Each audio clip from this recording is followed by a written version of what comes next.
penyerangan dari seseorang ya ke rumah saya menggunakan senapan. Syederalun, seorang anggota DPRD Kabupaten Sukabumi, Ujang Abdurrahim Rohmi alias Dewan Batman, membuat laporan kepada polisi terkait kasus penodongan senapan yang dilakukan seorang calon kepala desa yang kalah dalam pemilihan pada Senin 20 Maret 2023 malam.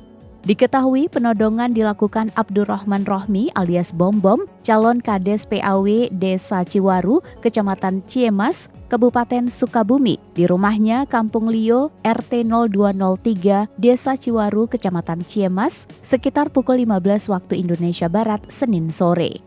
Ternyata Batman dan pelaku penodongan memiliki hubungan keluarga yakni kakak adik. Seorang saksi Abad 40 tahun mengatakan saat kejadian pelaku datang menggunakan sepeda motor.